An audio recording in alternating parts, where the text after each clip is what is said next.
ঈদ উল আজহা উপলক্ষে খাগড়াছড়িতে আনসারের ভাতাভোগী সদস্যদের মাঝে বাহিনীর মহাপরিচালকের পক্ষে উপহার সামগ্রী বিতরণ করা হয়েছে।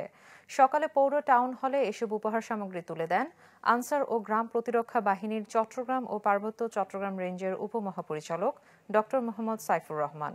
জেলার ৯ উপজেলার ৩,৬৬৫ জন ভাতাভোগী সদস্যের মাঝে পোলাওয়ের চাল, সেমাই, গুঁড়া দুধ, সয়াবিন তেল ও চিনি সহ ৭ ধরনের উপহার সামগ্রী বিতরণ করা হয়। খাগড়াছড়ি জেলা আনসার কমান্ড্যান্ট মোহাম্মদ আরিফুর রহমান এ সময় উপস্থিত ছিলেন।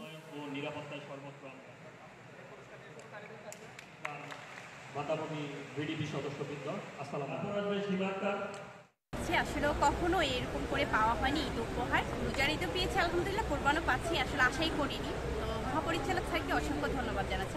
আমাদের ঈদ প্রণোদনা প্রদান করেছেন, যা দিয়ে আমরা আমাদের পরিবারদেরকে নিয়ে অত্যন্ত আনন্দের সাথে ঈদ উদযাপন করতে পারবো এবং এর মধ্যে দিয়ে আমরা দেশের প্রতি কাজের প্রতি আরও উৎসাহ পাচ্ছি এবং দেশের জন্য আরও বেশি কার্যক্রম পরিচালনা করতে পারবো বলে আমি মনে করি। এই পর্যন্ত আমি কোনো এই ঈদ সামগ্রী বা কোনো ধরনের কোনো উপহার পাইনি। এই প্রথমবার ঈদ উল ফিতরের সময় আমরা এই ঈদ উপহার পেয়েছি। আর এখন আবার দ্বিতীয়বার ঈদ উল আজহা উপলক্ষে আমাদের মহাপরিচালক স্যার আমাদেরকে আবার ঈদ উপহার দিচ্ছে। আমরা অনেক আনন্দিত।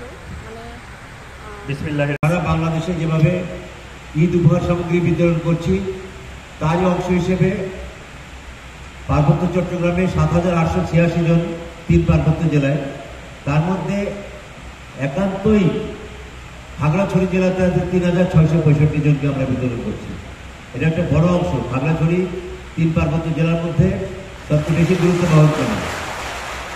তো তোমাদেরকে ধন্যবাদ জানাই যে পাহাড় ধস হয়েছে কতগুলো জায়গায়, কিছু কিছু এলাকায় রাস্তা ব্লক হয়েছিল। তোমরা নিজ ইচ্ছায় যে তোমরা স্বতঃপ্রণোদিত হয়ে রাস্তা ক্লিয়ার করেছো।